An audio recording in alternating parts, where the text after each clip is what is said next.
Channel title দেখে তোমরা বুঝে গেছো আজকে আমরা কোথায় আছি। আজকে আমরা আছি আলিপুর জেল মিউজিয়ামে, যেটা আমাদের লাস্ট ইয়ার উদ্বোধন হয়েছে এখানে new আলিপুরে।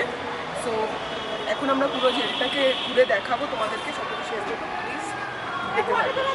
Jatin Das park metro station বা হাজরা মোড় থেকে অটো বা বাস ধরলেই ডান হাতে পড়বে এই আলিপুর মিউজিয়ামের মেন গেটটা। মেন গেট থেকে এন্ট্রান্স এদিক থেকে নিতেই দেখতে পাবে বিশাল পার্কিং স্লট, যেখানে প্রচুর গাড়ি রাখার 2 হুইলার বা 4 হুইলার ক্যাপাসিটি আছে। আর তার ডান হাতেই এই এন্ট্রান্স।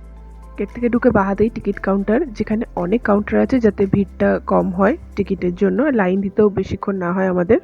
আর কোনো ইউপিআই বা স্ক্যানার ছিল না, শুধু ক্যাশ অ্যালাউড ছিল টিকিট কাউন্টারে। মঙ্গল থেকে রবিবার এই জেল মিউজিয়াম খোলা থাকে দুপুর 11টা থেকে বিকেল 5:30 অবধি। 5টায় কাউন্টার বন্ধ হয়ে যায়। আর একটা লাইট অ্যান্ড সাউন্ড শো হয়, যেটা 6টা আর 7টার সময়। এন্ট্রান্স 30 টাকা আর লাইট অ্যান্ড সাউন্ড শোর জন্য 100 টাকা। এখন আমরা ঢুকতেই এই বিশ্ব বাংলার সাইনটা চোখে পড়লো। আর এন্ট্রান্স নিতেই দেখা যাচ্ছে যে প্রচুর স্পেস জুড়ে এটা তৈরি, মানে ঢুকতেই অনেকটা বড় মনে হচ্ছে জায়গাটা। ঢুকেই এপাশে দেখতে পাচ্ছ এখানে মার্ক করা আছে কোথায় কি। এপাশে গ্যালোস, watch tower, exhibition, hospital, light and sound শোর জন্য সোজা। তো এখানে অলরেডি ম্যাপ দেওয়া আছে, অনেক কিছু আছে এখান থেকে। আরে আমরা শেষ করে উঠতে পারবো না, আমার যা মনে হচ্ছে, আমরা যা স্পিডে যাচ্ছি। তোমরা ওপাশ থেকে এন্ট্রি নিয়েছি, এন্ট্রি নিয়ে বাদিকে আসতেই ফার্স্টেই দেখতে পাচ্ছি এইটা।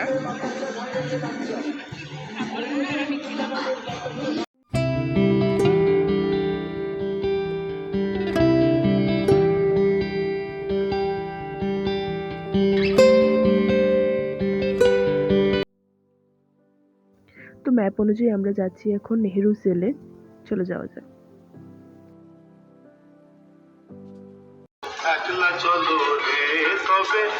নেহেরু সেল।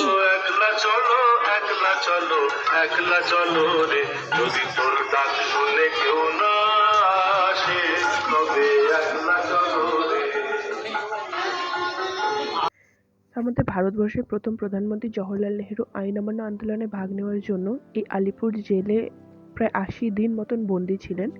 তার মেয়ে ইন্দিরা নেহেরু তার সাথে দেখা করতে প্রায় 2 সপ্তাহ অন্তর আসতেন এবং 20 মিনিটের জন্য দেখা করার পারমিশন পেতেন। তখন তিনি তার বাবার সাথে এই বাগানেই বসতেন গাছের নিচে, যার একটা মূর্তিও তৈরি করা হয়েছে।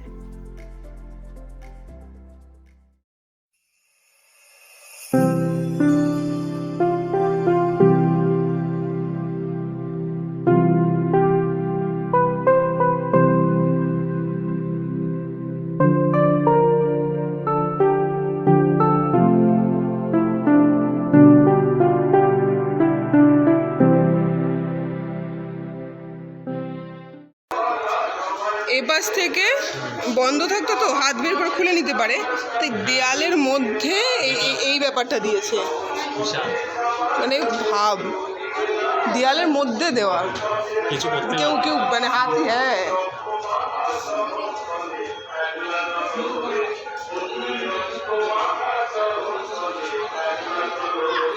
বিধানচন্দ্র রায়ের, বিধানচন্দ্র রায় ছিলেন। নেহেরু সেল থেকে সোজা এগিয়ে আসতে আমাদের চোখে পড়ল ঐতিহাসিক কারাকক্ষ, যেখানে বহু বিপ্লবী বন্দী থেকেছেন বছরের পর বছর। এখানে 10টারও বেশি সেল আছে, যেখানে এক একটা সেলে প্রায় 5 জন করে বন্দী রাখা হতো।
ভালো, না হলে ক্রিসমাসের টাইম শীতকালে তো ভিড় হবেই, তো বেশ ভিড় আছে। এটা হচ্ছে ওয়াচ টাওয়ার, আর ওয়াচ টাওয়ারে যাওয়ার জন্য লাইন।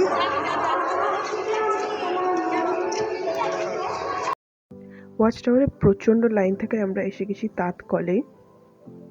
ব্রিটিশদের শাসনে বন্দীদের ওপর কঠোর অত্যাচার করা হতো, তার সাথে সাথে তাদের দিয়ে কঠিন পরিশ্রমও করানো হতো, আর তার প্রমাণ হচ্ছে এই তাঁতকল। এই তাঁতকলে বন্দীদের দিয়ে চরকা চালানো হতো এবং নানান ধরনের অস্ত্রশস্ত্রও বানানো হতো। সাধারণত যারা সারা জীবনের জন্য বন্দী থাকতো তাদেরকে দিয়ে এখানে কাজ করানো হতো।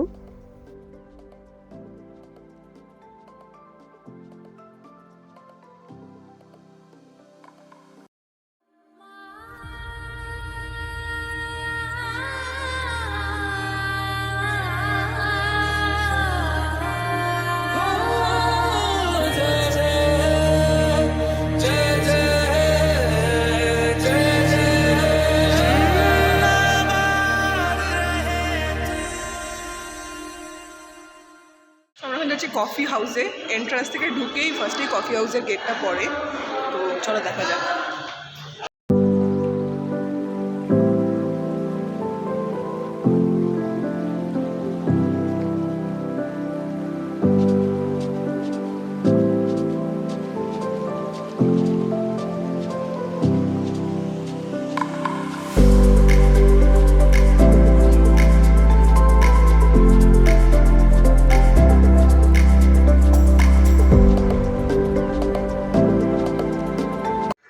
সো আমরা এখন যাচ্ছি ক্যাফে কান্তে রেস্টুরেন্টের দিকে। আমরা কফি হাউসে গেছিলাম, যেখানে কোনো লাঞ্চ করার মতন কিছু নেই, স্টার্টার বা ডেজার্ট বা ছোটোখাটো মিল। তো এখন আমরা ক্যাফে কান্তের দিকে যাচ্ছি, আশা করছি এখানে ভেজ মিল টিল পাবে, তো চলো দেখাচ্ছি কি। লুচি, ভাত, মুগ ডাল, আলু পোস্ত, ফুলকপির আমার জন্য যাই হবে ভেজ। লঙ্কা পোড়া কাতলা, লঙ্কা মুরগি, আবার স্যালাড, পাঁপড়, চাটনি।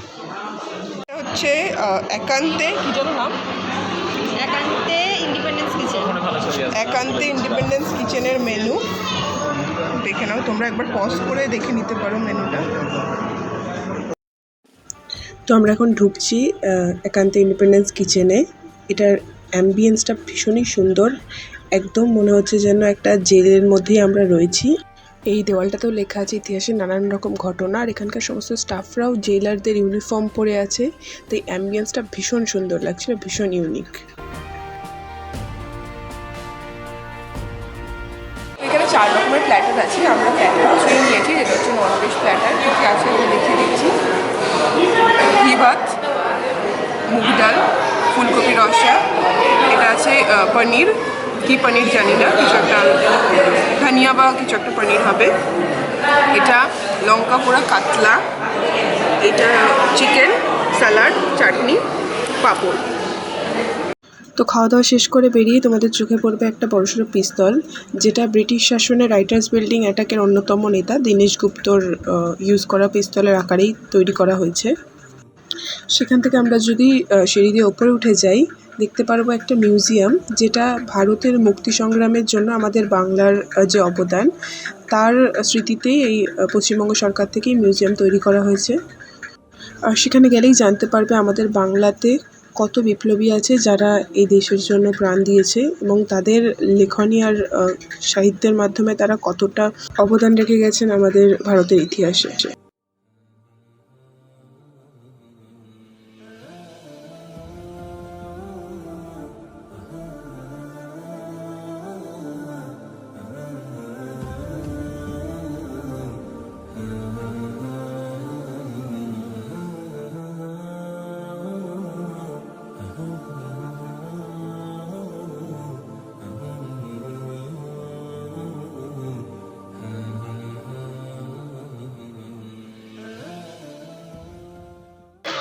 আমরা সারাদিন পর এখন এসেছি গ্যালোস দেখতে।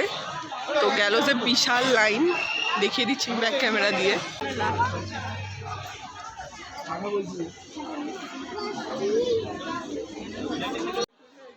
এই জেল মিউজিয়ামে যেন প্রত্যেক কোনায় কোনায় ইতিহাস। আজকে আমরা যেসব জায়গা ঘুরে দেখছি, সেই জায়গায় কোনো এককালে নেতাজি সুভাষচন্দ্র, জওহরলাল নেহরু, আরও সব বিপ্লবীরাও হাঁটাচলা করেছেন, থেকেছেন, খাওয়া দাওয়া করেছেন, সেটা ভাবলেই যেন গায়ে কাটা দিচ্ছে।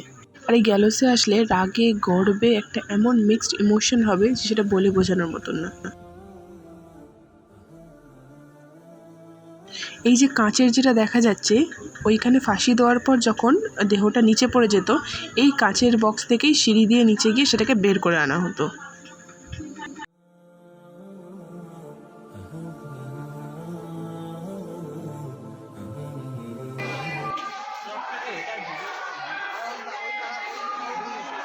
একদিকে এখানে যখন ফাঁসি দেওয়া হচ্ছে, অপরদিকে সমস্ত কয়েদিদেরকে এই ঘরটায় এনে বন্দি করে দেওয়া হতো এবং জানলা থেকে তাদের দেখতে দেওয়া হতো, যাতে তারা আন্দাজ করে নেয় যে ব্রিটিশদের বিরুদ্ধে কোনো কিছু করলে তার পরিণতি কী হতে পারে।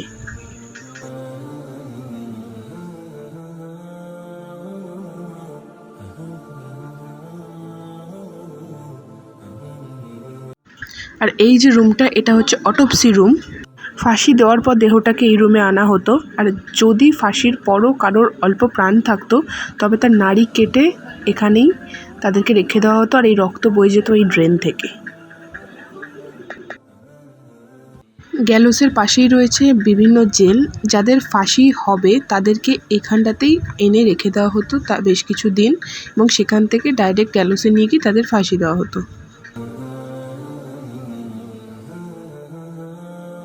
আর এই হচ্ছে সেই ব্রিটিশ যারা ক্রমাগত পাহারা দিয়ে রাখতেন সবাইকে। এই সেই কক্ষ যেখানে আমাদের ন্যাশনাল হিরো বন্দী ছিলেন, এবং কড়া পাহারা সত্ত্বেও তিনি এই জেল থেকে পালিয়েছিলেন। এখানে এখনও তার ব্যবহৃত চেয়ার, টেবিল এবং নানা জিনিস রয়েছে।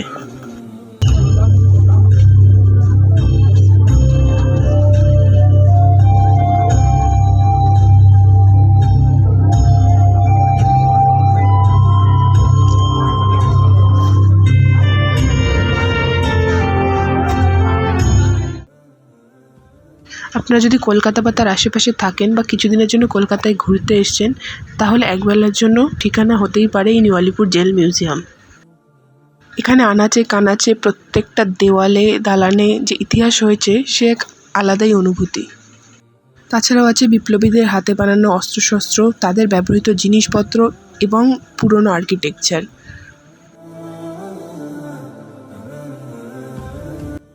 যেখানে বিপ্লবীরা এদের স্বাধীনের জন্য এত আত্মত্যাগ করেছেন, সেখানে আমরা আধুনিক যুগের মানুষেরা পড়াশোনা, আত্মীয় স্বজন, প্রতিবেশী, অফিস সব জায়গায় হিংসার প্রতিশোধ দিয়ে জীবনটাকে কাটিয়ে দিচ্ছি, আর তার সাথে ধর্মযুদ্ধ তো রয়েছেই।